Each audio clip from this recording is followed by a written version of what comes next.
Depuis la dernière élection présidentielle américaine, la Russie a été plus souvent qu'autrement associée à la désinformation. Mais au-delà de cette incursion russe dans le contexte américain, c'est à travers des médias tels que RT ou Sputnik que Moscou exerce son influence en plusieurs langues et sur plusieurs territoires.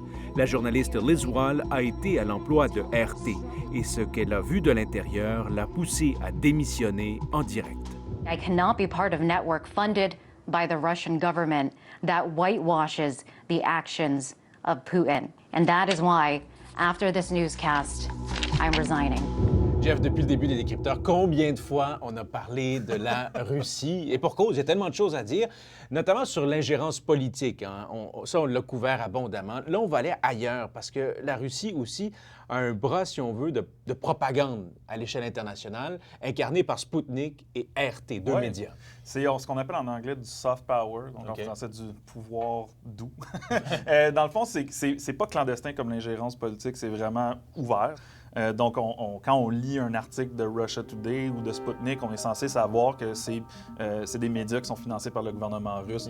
Là où c'est un peu moins clair, ces médias-là ont mis sur pied des genres de médias viraux pour essayer d'atteindre les jeunes. Donc, des pages Facebook et Twitter qui s'appellent In the Now ou In Case You Missed It, où c'est pas tout à fait clair que c'est lié au gouvernement russe. C'est présenté comme des vidéos virales style BuzzFeed.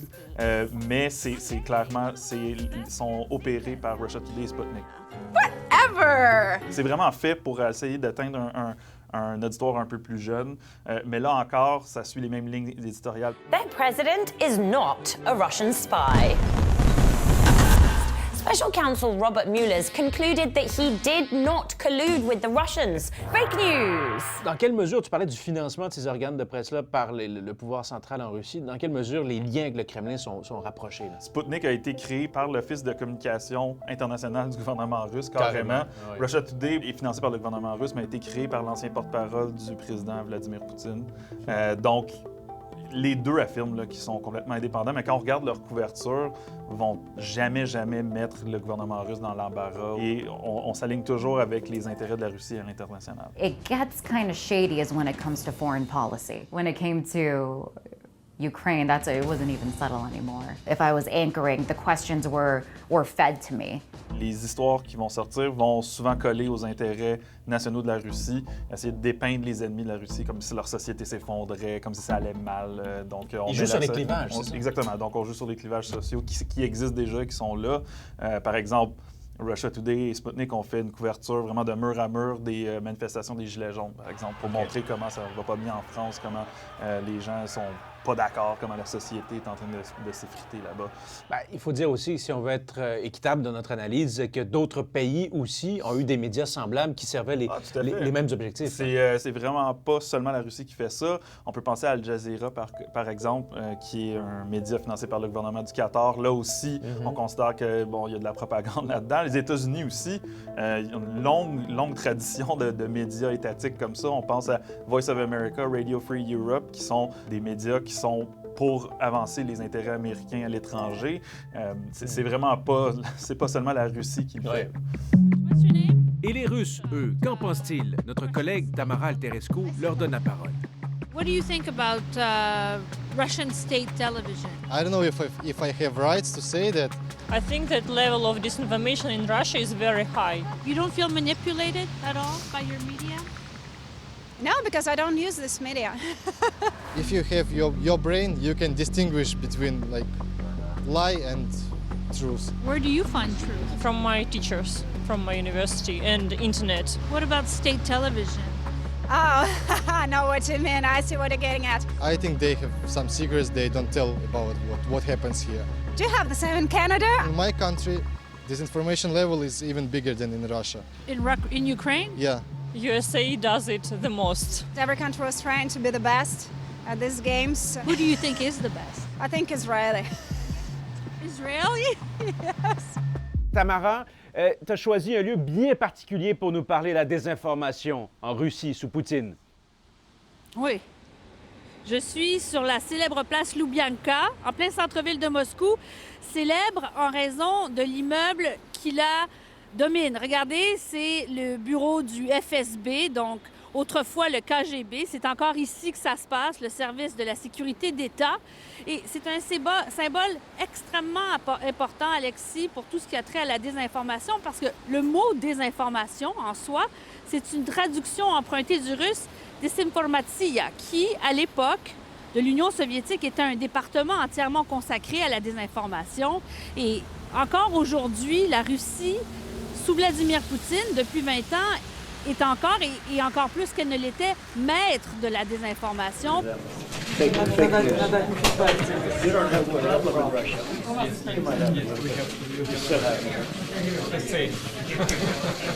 Concrètement, comment ça s'est déployé? Comment ça a été installé en tant que système à l'intérieur même des frontières de la Russie? Peut-être pas en tant que système, mais je dirais que la clé pour le régime de Vladimir Poutine, ça a été d'avoir un service de télévision au service de l'État, avec des chaînes comme Rossiya et leur équivalent du RDI, si vous voulez, qui nie, qui entretient le flou, ce qui fait qu'on a ce qu'on appelle en anglais un narrative, un récit qui s'installe où la réalité, les faits sont complètement dissous.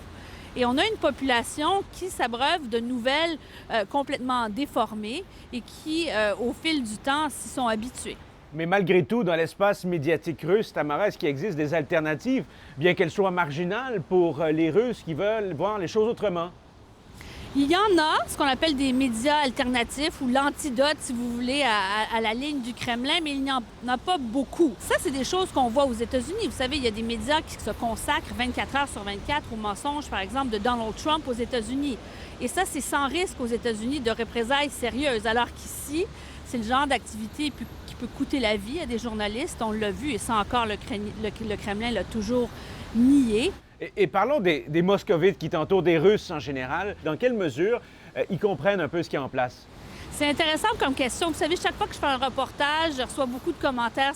La Russie est un pays qui polarise. Hein. On l'aime ou on la déteste. Et les gens me disent, voyons, les Russes consomment la télévision d'État, les Russes ne sont pas politisés. C'est pas vrai du tout. De plus en plus de jeunes se mobilisent contre ce qu'ils considèrent, oui, la propagande, mais surtout la désinformation. Et j'ai un exemple assez éloquent. Vous savez, cet été, il y a eu des manifestations monstres à Moscou pour dénoncer la décision du Kremlin d'écarter d'entrée de jeu des candidats indépendants aux élections municipales. Et alors que le reporter de la chaîne Rossiya essayait de faire son direct pour expliquer que c'est pas vrai, que le Kremlin n'avait pas écarté ses candidats, il y a des jeunes qui se sont massés autour de lui en criant « propagande, propagande ». Ça nous en dit beaucoup sur le fait que ces jeunes-là sont en quête d'informations alternatives et savent exactement comment l'État essaie du moins de manipuler l'opinion publique, avec beaucoup de succès depuis des années. Mais le temps va nous dire jusqu'où cette machine peut aller, à l'étranger certainement, mais pour ce qui est de l'influence, ici, à l'intérieur même de la Russie, les gens ne sont pas dupes, ils savent exactement à quoi ils ont affaire. Tamara Teresko, merci infiniment. Privyet, das vidanie. Пожалуйста. Пока-пока.